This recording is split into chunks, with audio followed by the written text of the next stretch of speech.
Hi, this is Katie Jarvis with Managing the Mess. This is my 21st year of being an art teacher, and I currently teach in a Title I school just outside of Washington, D.C. In this video, I'm going to talk to you about the biggest lesson that I learned about being an art teacher.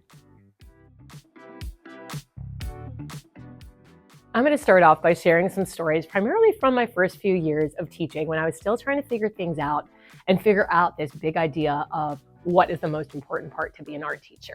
The first one that I'm going to share happened within the first month of school. I was beyond excited to be an art teacher. One of my neighbors growing up gave me the best compliment ever, that they said I was someone that was literally born to be a teacher. I was just that little kid that I loved having other kids just follow me around and helping them out and teaching them things. And I was just so excited. And I was partnered up with a first grade teacher, and they were my mentor to help guide me through that first year. And I went to them about a month in and was just kind of explaining a few issues I was having with painting and cleaning up with my students. Now, I should preface that my first job, I only taught kindergarten and first grade.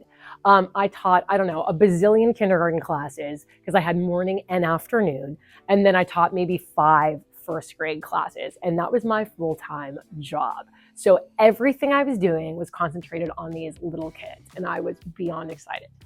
Her response when I asked about the difficulties with painting was to say to me that she had never heard in all of her years of teaching about someone painting in the first month of school.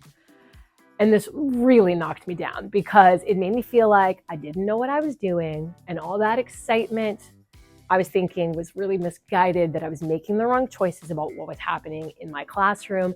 And I was lost because she really didn't guide me as to, if I wasn't painting in that first month, what was I doing in that first month? What was that supposed to look like? And that took me quite a bit of time to figure out.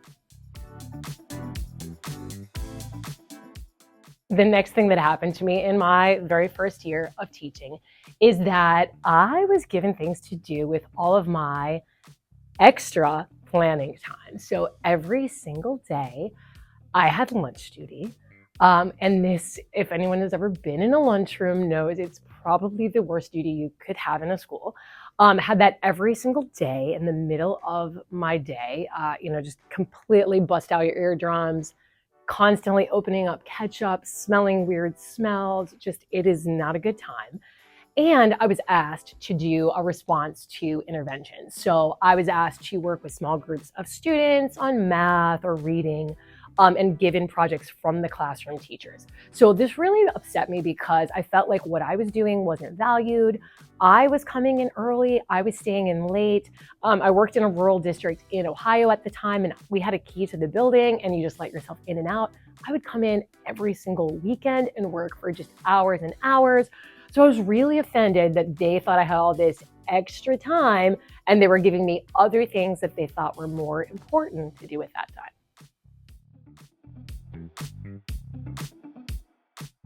I definitely used to take a lot of things that happened in teaching much more personally.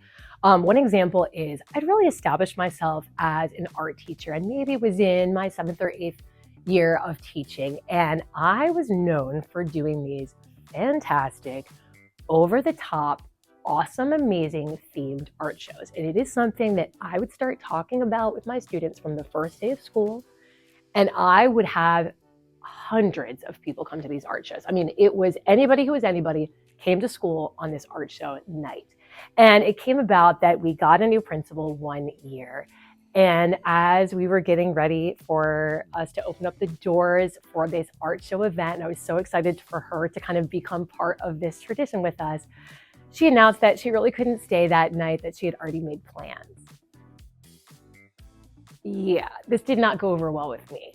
I really felt that she was not valuing what I was doing, and that she was not valuing that this was an excellent time to connect with our school community, and that it was more than just the art. It was bringing people in, especially because we worked with a large ESOL population and gave teachers a chance to connect with those families that maybe otherwise wouldn't be comfortable coming in for math night or for science night. Now, what I neglected to think about was that person, the principal, was a person, okay? They had their own life. They might have been having a terrible week. They might have been having a terrible, horrible school year, okay? Didn't take anything into account. I was really focused on me and my art show, and their response to it really pulled me down. Okay, I saved my best story for last. This was my very first teaching gig. And about 2 or 3 years into that job of teaching kindergarten, we got the opportunity to rewrite the curriculum, which was extremely exciting because the curriculum was extremely outdated, super vague. I was just so excited. I thought, like, this is my moment. And we got to have a meeting at the district office, which I believe was like a trailer because I worked in a super rural district. Nothing like where I work now. I work in one of the 10th largest school districts in America, so it's a very different experience today, and I have much more support from the art department than I did back then. But we met with the curriculum director for the district because there was no art person, and there were maybe 4 art teachers for the entire district, and we sat down to write this curriculum. And as we got seated, one of the things that the woman that was leading us, the director, said was, wow, it just must be so nice and just so refreshing that you guys get to teach something that you don't have to think about. Yeah, she actually said that. And I don't really remember what happened next because I remember that we kind of revolted. There might have been table flipping, I don't know. But the main part of the story was I realized really quick where the district's priority was and where that particular person's priority was. And that wasn't exactly everyone's opinion. But in that time, I was completely overwhelmed with it. I remember sobbing and crying, and to this day, I still have a reaction when I'm telling you that story.